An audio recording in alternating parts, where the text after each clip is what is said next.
Bon, qu'est-ce qui se passe ici? Bah, c'est un petit peu le bordel quand même derrière moi. J'entends du bruit par ici. On va aller voir ce qui se passe un petit peu. Bah, faites quoi? On t'attend. Pourquoi faire? Tu vas venir nous aider. On attaque l'enduit. On attaque l'enduit? Ouais. Ah là là. Bon, ok, c'est parti. C'est parti, et puis en plus on va en profiter pour faire un tuto. Un French tuto avec donc Julien. Julien. J'ai déjà les mains sales. Donc on en profite, Julien travaille en région parisienne. Si vous cherchez un bon artisan, n'hésitez pas, vous m'envoyez un message et puis je vous donnerai ses coordonnées. Voilà, et sinon vous pouvez le suivre aussi sur Instagram, Détri Peinture, je vous mets le lien de toute façon. Et c'est parti. On va vous expliquer un petit peu l'enduit, pourquoi enduire, les différents types d'enduit. On va vous parler, ça va être un petit peu plus, on va dire, technique sur comment tenir ça. Vous parlez. Je vais mettre un lobe incrusté le cuisse. Alors c'est pas grave. Et donc la. Comment tenir sa spatule, comment appliquer l'enduit, donc ça on va se marrer, hein Elise? Oui. Ouais. Et voilà, c'est d'ailleurs Julien qui va montrer à Elise comment faire. On va vous montrer deux techniques d'enduit en fait. La technique traditionnelle, on va enduire un mur de manière traditionnelle avec des spatules, et puis on va aussi vous montrer l'enduit au rouleau qui va être un peu plus adapté pour les débutants, parce que c'est plus facile de répartir. Enfin bref, on vous en parle. Allez! Alors, donc ça c'est de l'enduit genre normal? C'est de l'enduit en pâte, c'est pas de l'enduit en poudre, il est déjà tout prêt. Donc là, tu peux prendre les spatules. Les deux? Les deux. Okay. Et tu vas charger en enduit celle-ci. Voilà. Charger genre pas mal? Ouais, bah, pas trop quand même que tu trop puisses. Non, c'est bien, c'est parfait. Ok. Voilà. Et là, voilà, exactement. Et tu fais parfait. En fait, elle sait enduire. C'est dégueulasse. Moi qui me disais, on va rigoler. Voilà. Même pas. Parfait. Normalement, on part, si t'es gauchère, on va partir de Moi, là. je suis droitière. Et ben, on va partir de l'autre côté. Comme tu vas arriver sur l'angle ici, Oui. il faut que tu pousses ta lame légèrement sur l'extérieur. Sinon, tu vas couper l'enduit et il va tomber. Je veux dire là quoi. Voilà, comme ça. Ouais. Tu lui donnes une petite inclinaison, tu remontes ta main. Comme ça? Voilà, c'est parfait. Et tu essayes d'écraser l'enduit tout en allant vers l'extérieur du mur de l'enduit. D'accord. Sinon, Tu veux dire comme ça un peu? ouais, c'est pas mal. Là, c'est bon, stop, va pas trop haut. Et là, tu vas enlever ton surplus avec celle-ci. Tu le laisses dessus, parfait. Voilà. Tu repars du bas avec la grande, toujours. Ouais, tu oui. vas te mettre quasiment à l'équerre et tu vas tout ramasser en allant toujours sur l'extérieur. J'enlève quasiment ce que tu Vas-y, fais? quasiment, parce que là on est sur un mur en placo, donc il n'y a pas besoin de charge.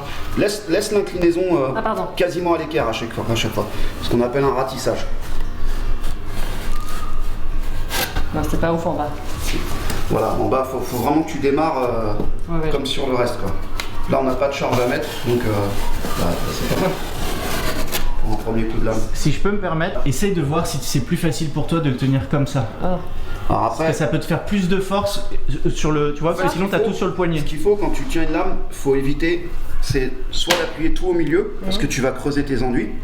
Donc le mieux c'est d'essayer effectivement de tenir sur la largeur. Ouais, Bon, après c'est des couteaux américains, donc ils sont étudiés. Normalement quand tu fais un ratissage, Ouais. tu vois ça, Ah oui, tu quand même. peux y aller. Il n'y a pas besoin d'appuyer très fort sur la lame non plus, quoi. Attends, ça se lave hyper bien. Ouais, l'enduit, la particularité de l'enduit, c'est que ça ne tâche pas du tout. Donc là, je repasse encore. Non, là tu vas te décaler et tu vas mordre un petit peu toujours sur. Et ça, là, c'est pas grave, le bord là? Ça tu peux le rattraper dans ces cas-là avec le plus petit, hein, souvent c'est mieux. Mais voilà, tu mets un petit coup comme ça. Par contre là tu récupères pas parce qu'on a ramassé du plâtre. Okay. Je vais mettre les doigts cette fois. Et donc Voilà, je tu vais démarres, par là. voilà. Et tu m'as dit un peu Voilà. comme ça. Hein. C'est ça.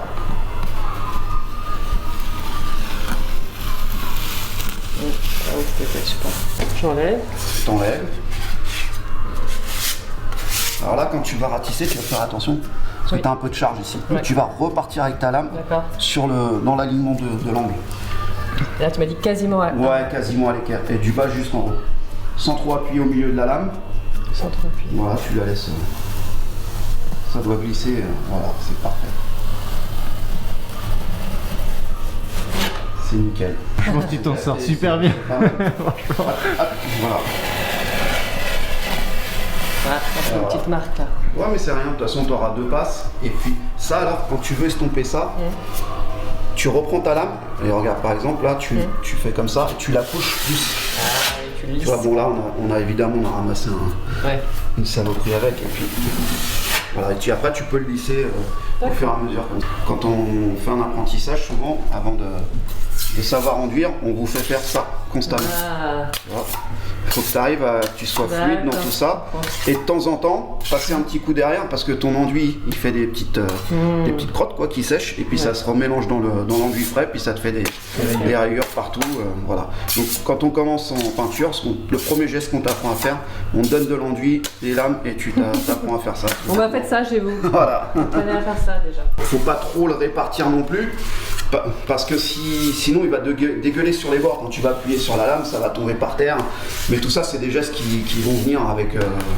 Il faut en faire, quoi. C'est tout. Voilà. J'en profite juste pour donner une petite chose. Ce qu'il faut savoir, c'est que souvent les enduits, on les passe en plusieurs passes. Et la première passe est toujours très désagréable. En général, ça accroche pas terriblement. On charge pas trop la première passe. La première passe, c'est une accroche. Et en fonction du nombre de passes que vous allez mettre, c'est soit vous commencez. Ce qu'il faut, c'est que la dernière soit toujours à la verticale. Donc si vous en mettez deux, la première, elle est à l'horizontale, la deuxième à la verticale. Ça y est. C'est fait. Quand est-ce que tu arrêtes d'enduire? Bah en fait, c'est en fonction de ton mur, de l'état du mur. Ah, une fois que c'est parfaitement recouvert. Quand l'état te paraît très bon. Là, par exemple, ici, on a du placo. Le placo, ça reste relativement plat. Donc en général, 1 voire 2 couches est amplement suffisant. Maintenant, le mur du fond, c'est de l'ancien plâtre et c'est en rénovation. Donc on va avoir des creux, des bosses. C'est en général une catastrophe. Souvent, même on a des trous. Le plâtre, il tient plus. Donc on creuse, on rebouche. Tu vois, par exemple, ici, j'ai rebouché, c'était complètement cassé. Pareil là, ici aussi, j'ai un gros trou.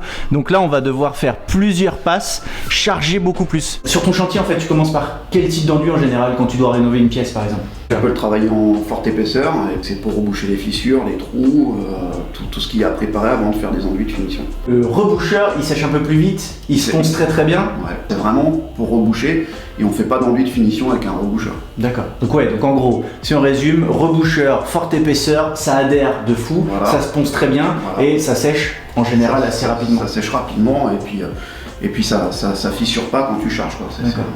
Voilà, on va vous expliquer, c'est un peu de la théorie tout ça. Maintenant, les fabricants, surtout des marques professionnelles, ils ont tendance à faire des espèces de produits un peu 2 en 1, 3 en 1, 4 en 1. Donc là, on va partir vraiment sur les bases telles qu'on les connaît. Les reboucheurs, c'est vrai qu'en général, on va dire qu'il y a une histoire dans l'enduit, il y a une histoire de grain aussi. Ouais, alors maintenant, ils ont vachement travaillé là-dessus sur la c'est pour ça que je dis que maintenant c'est un peu relou, mais c'est vrai que des fois tu te dis bon bah si je vais reboucher un trou, j'ai juste un trou à reboucher, je vais pas refaire du fin derrière. Donc on arrive quand même pour reboucher quelques trous à avoir des reboucheurs qui sont vachement fins, tu ponces derrière et tu peux peindre. Ouais. T'es pas obligé de repasser des passes de fin derrière, voilà. Mais maintenant si tu fais des enduits généraux, tu prends pas un reboucheur pour faire ça quoi. Si on a une pièce qui est défoncée et il faut la faire genre neuve. Et ben les étapes, si on part vraiment du début, bah, tout ce qui est fissure, ce qui sonne un peu creux, tout ça on va ouvrir, on va gratter, on va imprimer et derrière on va commencer avec des enduits de rebouchage. Ouais. Une fois que tu as tout rebouché, tu passes ton enduit G, ton gros ou ton dégrossissant, tu mets 2 passes croisées toujours, tu mets ta première passe à l'horizontale et ta deuxième à la verticale. Ce qui te permet de te rattraper tes défauts dans les 2 sens. Parce que si tu as une bosse, voilà, tu la rattrapes sur la largeur et sur la hauteur. Donc voilà, et par la suite, après tu fais ce qu'on appelle un égrenage, où tu prends ta lame, t'égrènes vite fait, et tu mets tes 2 passes de fin. Ton enduit fin qui est beaucoup plus fin, qui va être plus joli après ponçage en peinture. Et voilà, tu auras une finition impeccable. Et alors pourquoi aussi on met 2 passes? Là c'est un petit peu plus technique, mais on va quand même le dire. Pourquoi on met 2 passes? Parce qu'en fait, quand on part et qu'on a mis 2 couches de gros, donc le G qui a un grain plus important, c'est-à-dire que si on peint, la texture va être plus grossière.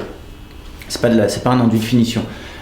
Si derrière on met qu'une seule passe de finition, parce que de temps en temps on veut gagner un peu de temps, le problème c'est quand on va reponcer, souvent on va on va enlever de la matière et on va en enlever tellement qu'on va retourner sur le G en fait, sur le gros. Et donc après on a des différences à la peinture qui sont juste atroces. Donc vraiment si vous faites du fin, vous faites 2 couches de fin. Ça il n'y a pas de doute. Voilà. Troisième partie, 2 types d'enduit, l'enduisage classique avec les lames à enduire, et puis après une partie au rouleau à enduire, on répartit, et après avec des grandes lisseuses on vient lisser. Ah là c'est parti, on enduit cette pièce. Donc là il charge et si tu regardes bien, il fait vraiment une charge sur à peu près, là on a combien, 1 mètre, voilà, 1 mètre, donc du bas vers le haut. Et ensuite, il va faire encore deux autres rangées, en fait, 2 ou 3 autres rangées, pareil, pas trop énorme, ça sert à rien. Et là, ça va être dans le sens inversé, donc du haut vers le bas. Pourquoi ? C'est pour que l'enduit en fait se recouvre et qu'après au ponçage, on ait quelque chose de parfaitement lisse. Donc ça, c'est hyper important. C'est à ça qu'on reconnaît les bons enduiseurs.